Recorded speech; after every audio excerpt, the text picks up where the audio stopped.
There's a setting in your LUMIX camera called Image Area of Video that allows you to change how much of the image sensor you're using when recording video. If you're shooting micro four thirds, the options are going to be full and pixel for pixel. And if you're shooting full frame, the options will be full, APS-C, which is an APS-C crop, and pixel for pixel. Let's talk about why you might want to switch between them and when the camera might do it for you.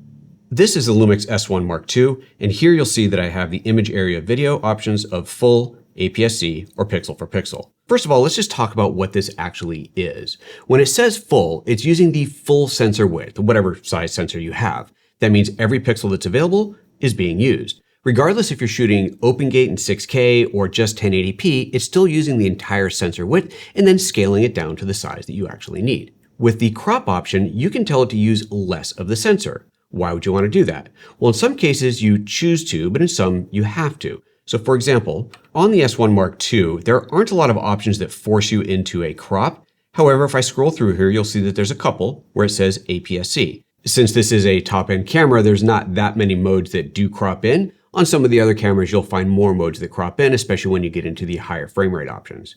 But there's a reason you may want to do this. Let's just say that I'm zoomed in as far as I can go, but I really want to zoom in a little bit tighter.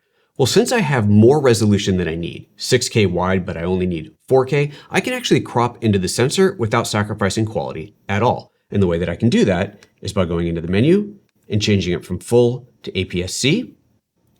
And now you'll see how much more I've cropped in. And again, I'm simply cropping off unneeded parts of the sensor. I can go even further.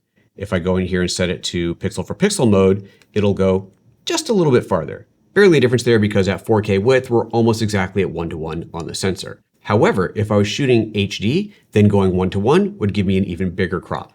I'll go in here and set the resolution to HD. And now at 1:1, I've zoomed way in. I have a much tighter crop available when shooting 1:1 in full HD. There's another reason that you might want to do this. Some lenses, especially many anamorphic or higher end cinema lenses, are actually designed for a smaller sensor than full frame.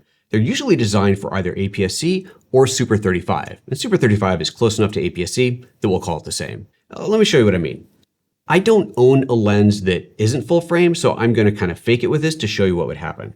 As you can see here, I'm not getting any vignetting on the sensor, but I'm going to rotate the lens shade so that it actually gets in the way of the shot. Let's just pretend that the lens was not giving me the full field of view, and this is what I saw through the viewfinder. Now I need to crop past that. Well, to do that, I would go in and set it to APS-C, and that would crop past the vignetting. So if you're using a mechanical lens that is designed for a smaller sensor, you can choose to use a smaller part of your sensor so you can still use that lens.